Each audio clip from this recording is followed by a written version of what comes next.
Mic check 1 2 1 2. What's good, YouTube? It's your boy Tank Be Chopping, and I'm back with another haircut tutorial. Alright guys, so what we gonna be doing on this cut is a number 4 on top, mid fade. We lining up the beard, you know what I'm saying? We gonna get this man some enhancements. We gonna just make everything pop, make everything look top notch. So jumping straight into this haircut, as you can see, I'm using my number 4 guard. I'm using my Babyliss GoldFX, the Boost Edition. And I am using the new Babyliss premium guards. And as you can see, I'm just going over the top, getting the top down to that desired length, which is a number 4 guard. And y'all know how your boy does it, you know what I'm saying? I got to go against the grain, across the grain. I'm going to go over it a good amount of times, make sure it's all down to that length. And now what I'm doing is I'm taking my number 3 guard with the lever all the way open. And then I'm going to debulk the sides, and then you saw me just close my lever right there, and I'm coming right below what I did with my 3 open. And now I'm gonna do the same thing to the opposite side, going in with my lever all the way open with that number 3 guard, basically just blending some of this hair into the top, and then I'm gonna close my lever and come right below that. And that's just gonna help me when it comes to fading, guys. It's like a step I like to do that's, I guess it's technically fading, but you're not really thinking too much about it, and it's not hard at all. And it makes my fades a little easier to do, because now I know all I really need to do is fade into that number 3 instead of that number 4.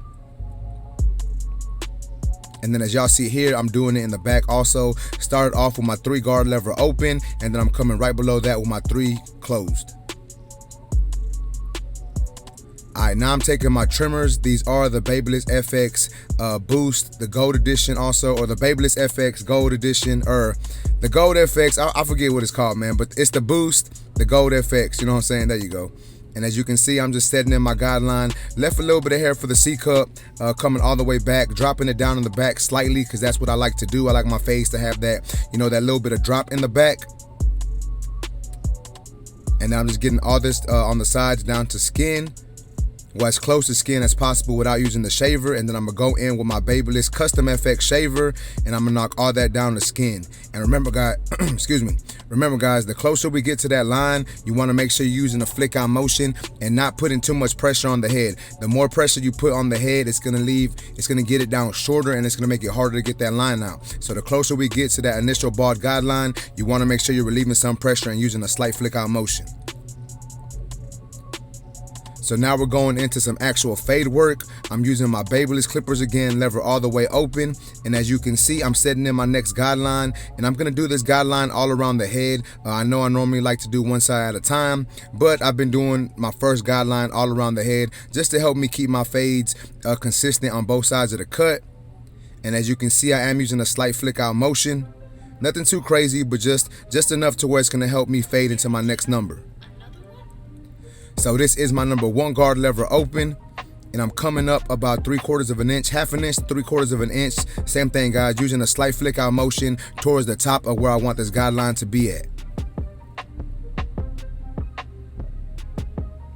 And these Boost FX, man, I really like them, you know what I'm saying? I've been using them for the past couple weeks. Great clippers, super powerful. They just dropped May 1st. So y'all check them out. You can go to the Babyliss Pro website, use my discount code TANK10, save you some money. But now what we're doing, guys, this is my 1.5 guard lever open, and I'm basically fading this into the top of my client's head. Obviously, I'm still gonna have to do some more fade work, but I'm going in with my lever open, and then I'm gonna come right below that with my lever closed. And if you didn't see, when I was doing my 1 open, I did close it and start attacking that bottom line. Just wanna go ahead and state that in case you did not see that.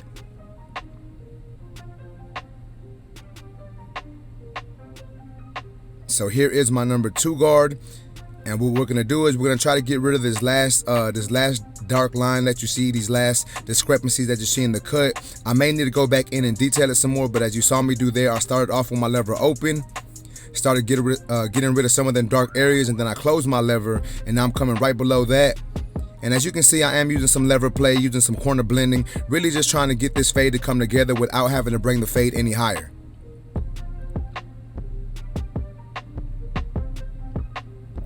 So now I'm doing some more detail work, guys. This is my 1.5 guard. And as you can see, I'm just attacking these dark areas, just trying to get this blend to come together. Using some corner blending. You know, you gotta do what you gotta do to get this fade to come together, guys. All right, so this is my 0 guard. Only reason why I used it is I lost my other 116 guard and my 0 guard, my premium Babyliss guard, so I had to grab the wall one and or the wall 0. And I'm just going in with my lever open, and as you can see, I'm trying to get rid of that line right there towards the bottom of the fade, not the very bottom line, but the line with the clipper open. And then I'm gonna adjust my lever closed, just adjust my lever as needed to try to get rid of them dark areas. And I think the thing about 0 guards or 1/16 guards is you got to be very careful with them. You want to make sure you're flicking using the corner a lot, because you can raise the fade higher than you want. So you just really got to touch the spots that you see without, doing too much. So this is my 1 guard, lever open, and as you can see, doing some more detail work. When I do my detail work, I go in and I use the corner of my blade a lot, and I just feel that helps me be a little more precise. So now I'm going in with my clipper closed, halfway closed, and I'm just flicking at this bottom line. Basically, I'm lightening up this bottom line. I'm not gonna take it out completely, but I'm softening it. That way I can go on my clipper closed and try to get rid of this line.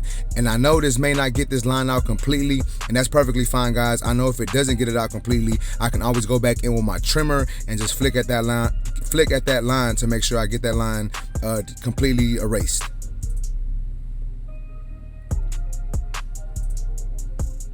So I don't know if y'all been paying attention or not, but I do a lot of different techniques when it comes to me cutting hair. Like, yeah, it may look like the same technique, but sometimes I'll go in lever open and then I'll fade that line out, then put my 1 guard, then fade that line out, then put my next guard. So I've just been trying different techniques, guys, and it's not necessarily because I don't feel that my technique is good enough.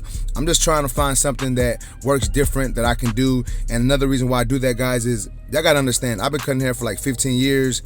So I have to not get bored, and by switching up my style, switching up my techniques, it helps me not get bored. Because if you're doing the same technique every time on every haircut, you may get bored. Now, for some people, that may be perfectly fine, especially if you're like new to the game, trying to be really, really consistent. You can do that.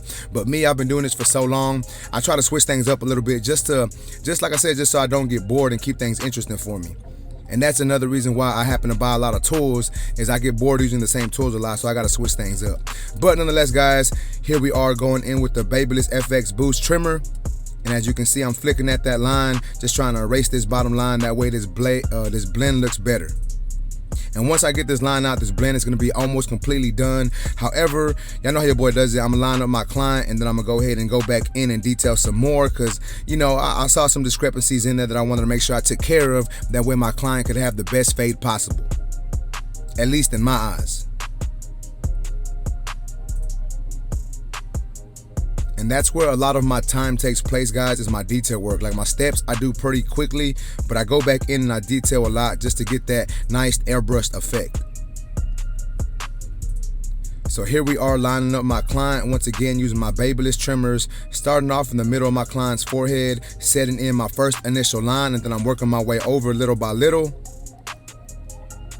And you want to remember, guys, to make sure you brush that hair away and brush the hair down, because if you don't, you may have some straight hairs, or the haircut or the hairline may not be perfectly straight when you're done. And even though most of the time they only show me doing this one time, I go over the edge up a good amount of times in the haircut. Like I'll do it here, I'll detail it, and then I may go back in and clean up some extra hairs, finish the client off, and then go back in and clean it up a little more. And that's just what I do, because I want to try to make sure I give my clients, like I said, guys, the best haircut that I can possibly give them. But nonetheless, here we are going into my client's beard. We're lining it up, and we're just basically following that same shape that's there, just trying to clean everything up, give everything a nicer, sharper look.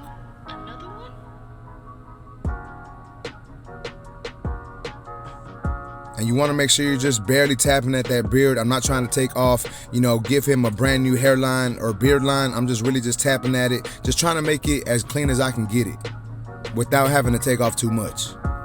Now, if he asked me for like a chin strap or something, I would have reconstructed his whole beard, but we just wanted to give something cleaner to what he already had.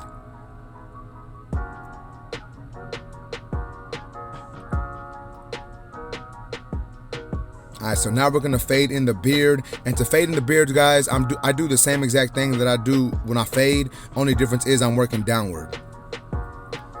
So now that that is done, I'm going back in and detailing my client's fade some more. You know what I'm saying? I like to do this because when you line up your client, it takes your eyes off of the fade for a little bit, and then you can actually see any discrepancies or any dark areas, any lines, anything that you just want to touch up to make it look better. I feel that doing the edge up and then going back to the fade helps with that. But as you can see now, guys, we're putting on that razor on my client. I did not record me doing the other side of the back, but nonetheless, I'm sure that y'all got some good nuggets from watching that side of the fade. But now what we're doing is we're lining up my client with that razor, making sure that you stretch that skin tight, stretch it, that way you don't nick your client, or it actually lessens the chance of nicking your client, because you technically can still nick them, but it just lessens the chance of you nicking your client.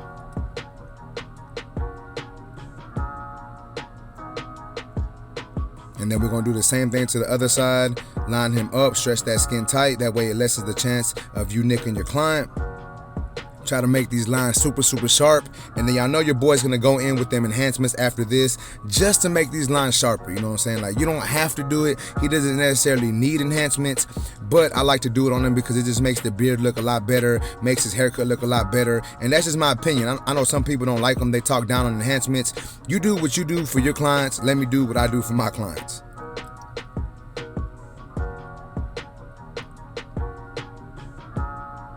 All right, so now we're taking that no drip from 245 and we're just applying some enhancements on the client. And remember, guys, you don't want to spray too much to where the hairline looks fake, but you want to spray just enough where it darkens up thin lines and just makes everything look sharper. And as you can see, that this side of the fade already looks good. Adding them enhancements makes it look even better. And then we're gonna do the same thing to the opposite side.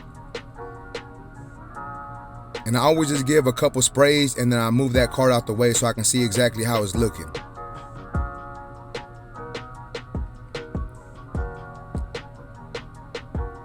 As y'all can see, that blend is looking nice though.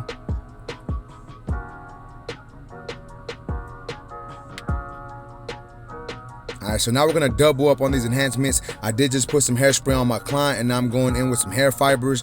And the reason for me doing this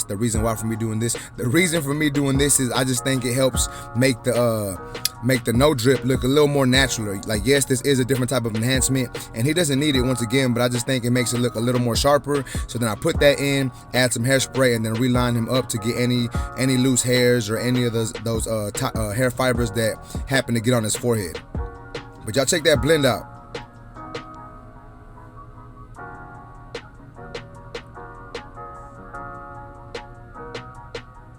And once again, guys, you're just basically tracing what you already previously did when you do this. And once again, it's just to clean up those extra little hairs that you may see or them extra hair fibers that you may have sprayed on your client. But nonetheless, guys, y'all check it out. This is how my boy came into the shop looking. This is the before look. Y'all see my boy was looking rough. And this is the after. Y'all let me know what y'all think about this haircut in the comment section. If y'all like this video, please make sure to smash that like button. Also, if you're new to my channel, make sure and subscribe one time for your boy.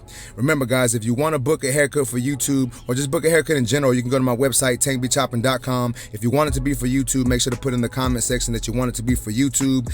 If you like these clippers, go to babylistpro.com right now. Use my discount code TANK10, save yourself a little bit of money. But that's basically it, YouTube. I appreciate y'all for watching. Until next time, let's go. You.